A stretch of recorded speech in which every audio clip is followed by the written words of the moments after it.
Life is full of ups and downs. It has pleasant surprises as well as rude shocks. Nevertheless, every incident offers a lesson for us to learn and evolve into better individuals. Two Gentlemen of Verona by A.J. Verona. Verona is a city in Italy. Gentleman. Who is a gentleman? When I say this word gentleman, what comes to your mind? In general, gentleman means a man of a high social class. We have got two gentlemen in this story.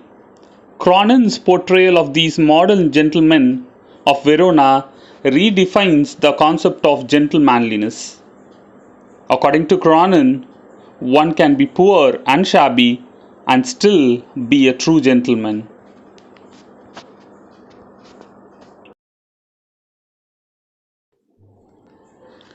A.J. Cronen's full name is Archibald Joseph Cronen.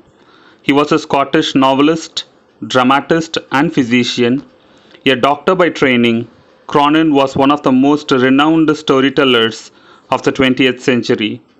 Many of his stories have emerged from his medical career and are noted for their narrative skill, deep social conscience, and finely drawn characters.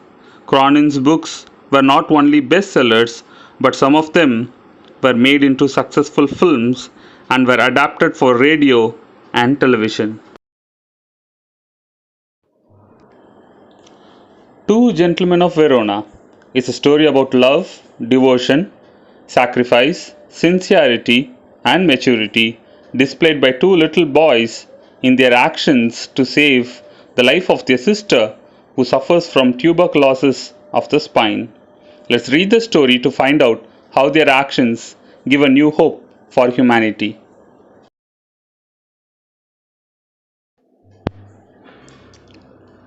As we drove through the foothills of the Alps, two small boys stopped us on the outskirts of Verona. They were selling wild strawberries. "Don't buy," warned Luigi, our cautious driver. "You will get much better fruit in Verona. Besides, these boys..." He shrugged his shoulders to convey his disapproval of their shabby appearance.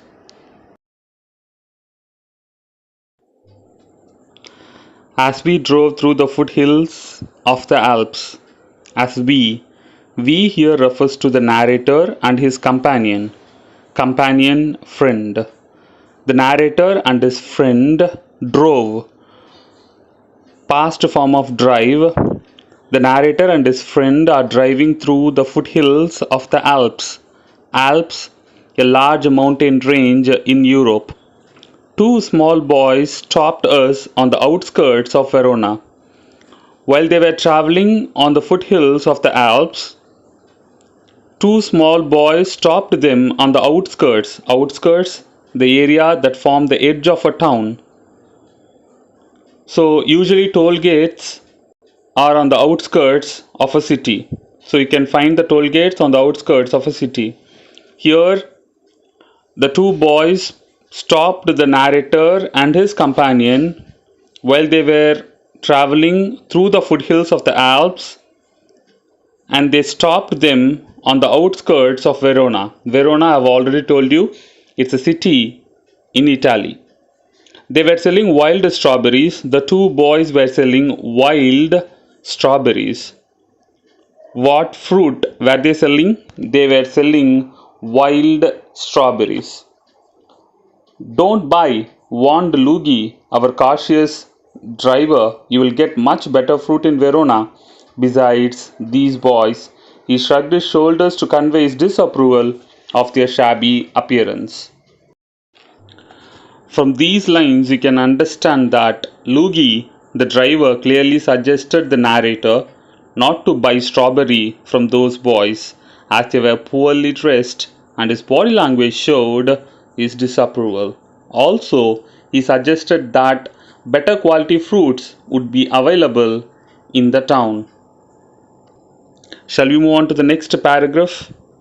Page number 1, next paragraph. One boy had on a worn jersey and cut off khaki pants, the other a shortened army tunic gathered in loose folds about his skinny frame.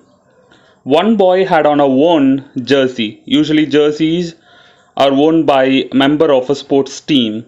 And cut off khaki pants. He wore a cut off khaki pants. The other, a shortened army tunic. What is a tunic? A tunic is a loose outer garment without sleeves. He wore a tunic gathered in loose folds about his skinny frame. He was so thin, so he wore a tunic. The other boy wore a tunic. Yet, gazing at the two little figures with their brown skins, tangled hair, tangled means twisted together untidily, and dark, earnest, determined eyes, we felt ourselves strangely attracted. My companion spoke to the boys, discovered that they were brothers. Nicola, the elder, was 13. Jacopo, who barely came up to the door handle of the car, was nearly 12. We bought their biggest basket and then set off toward town. In these lines, the narrator describes the physical appearance of the two boys. One was slim, while both of them had uncombed hair and brown skin. Their eyes were sincere and serious, which attracted the attention of the travelers. Narrator's companion talked to the boys, and he came to know that they were brothers.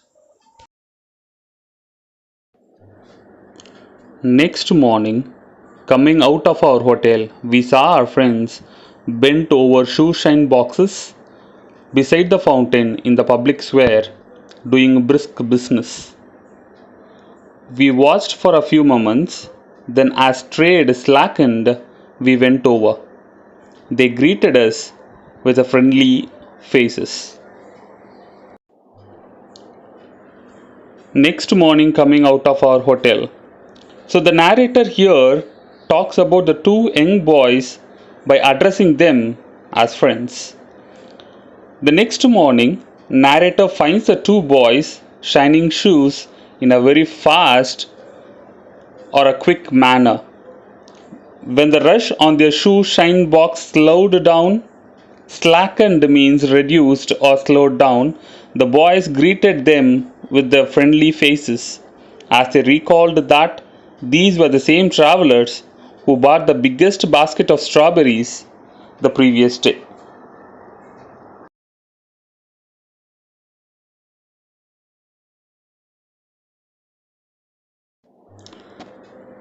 I thought you picked fruit for a living, I said. We do many things, sir, Nicola answered seriously. He glanced at us hopefully. Often we show visitors through the town to Juliet Storm and other places of interest. All right, I smiled. You take us along. Here, the narrator asked the boys that he thought they just picked fruits for a living, on which young boys replied that they did many things with a serious face, which tells us that their singular source of income was not enough to meet their needs. The young boys looked at them hopefully and tells them that they work as tourist guides and show visitors around the town of Verona. They show them places of tourist interest like Julius Storm and other places of interest. In reply, the traveler smiled and asked them to be their guide.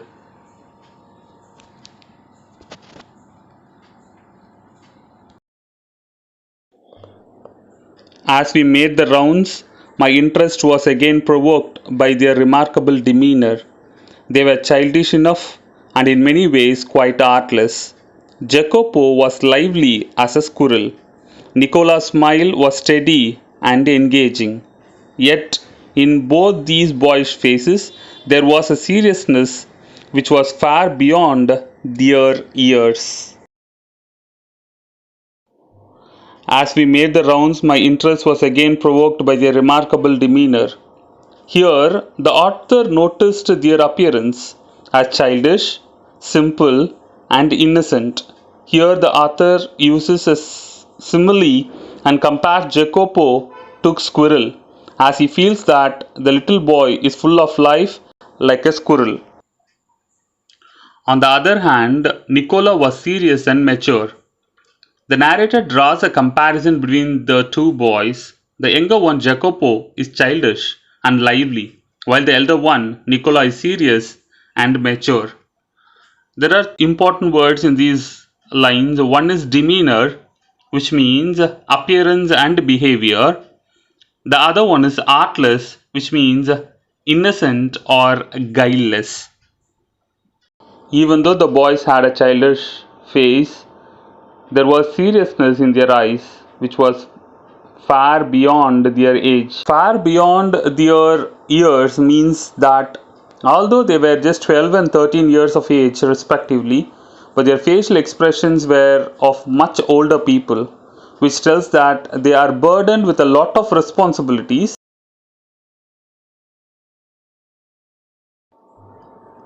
In the week which followed, we saw them frequently, for they proved extremely useful to us. If we wanted a pack of American cigarettes, or seats for the opera, or the name of good restaurant, Nicola and Jacopo could be relied upon to satisfy our needs. What struck one most was their willingness to work. During these summer days under the hot sun, they shined shoes, sold fruit, hawked newspapers, conducted tours round the town, and ran errands. These lines shows that the narrator trusts the innocent boys with their suggestions and advices and is amazed to see their desire to do work.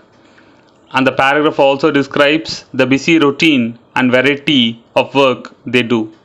Hawked newspaper means to sell newspapers by calling out loud in the street. One night we came upon them in the windy and deserted square, resting on the stone pavement beneath the lights.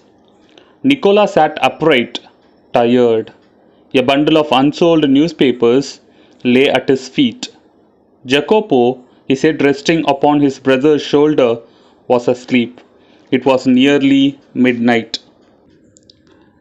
This paragraph illustrates that one night, after a tiring day, the narrator saw the boys resting on a stone pavement with a bundle of newspapers in an isolated place which had no people. Shall we move on to the next line? This is page number 2 to your right hand side. First line after the second paragraph. Why are you out so late, Nicola? Waiting for the last bus from Padua. We shall sell all our papers when it comes in. Must you work so hard? You both looked rather tired. We are not complaining, sir. This conversation explains the dedication and the willingness to work even after a full working day. It shows the hope they hold to gain the maximum out of what they can. When inquired, Nicola immediately clarified that he had absolutely no problem in working this late despite being tired. Next paragraph. But next morning, when I went over to the fountain to have my shoes shined, I said, Nicola, the way you and Jacopo work, you must earn quite a bit. You spend nothing on clothes. You eat little enough. When I see you, you have a meal. It's usually black bread and figs. Tell me, what do you do with your money? He colored deeply under his sunburn and then grew pale. He looked to the ground.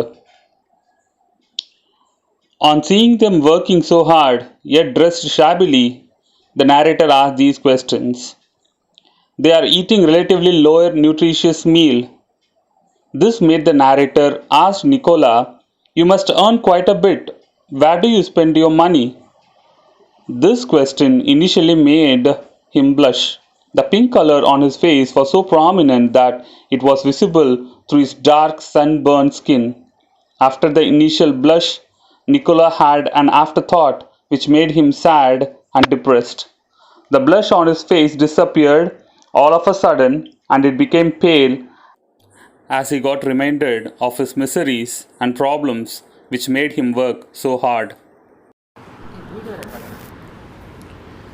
Summary of today's class. The narrator is driving through the foothills of the Alps along with his companion. While driving on the outskirts of Verona, two young boys who sell wild strawberries stop their car. The small boys appear to be quite shabby and the driver is not keen on buying strawberries from them. Then the narrator's companion gets to know that the boys are brothers. The elder one, aged 13, is Nicola, and the younger brother, aged 12, is Jacopo. The narrator and his companion buy the biggest basket of strawberries from the boys and go towards the city. The next morning, they again see the same two boys doing the shoe shining job, and on being asked, they say that they do many things for a living. They also tell the narrator and his companion that they could work as guides and show the visitors place of interest in the town. So the narrator asks them to take them to Juliet's tomb. During the time of their stay in the town, the two young boys turn out to be very helpful to the visitors. Then the boys are found with a bundle of unsold newspapers and are ready to sell them when the last bus arrived one night. The narrator then talks to them and asks them why they are working so hard. He also told them that they seem to fetch sufficient money, so why were they not spending anything on clothes and food? Nicola tells him that they had something in their minds, but he does not elaborate. That's all for today. We'll continue in the next class. Thank you.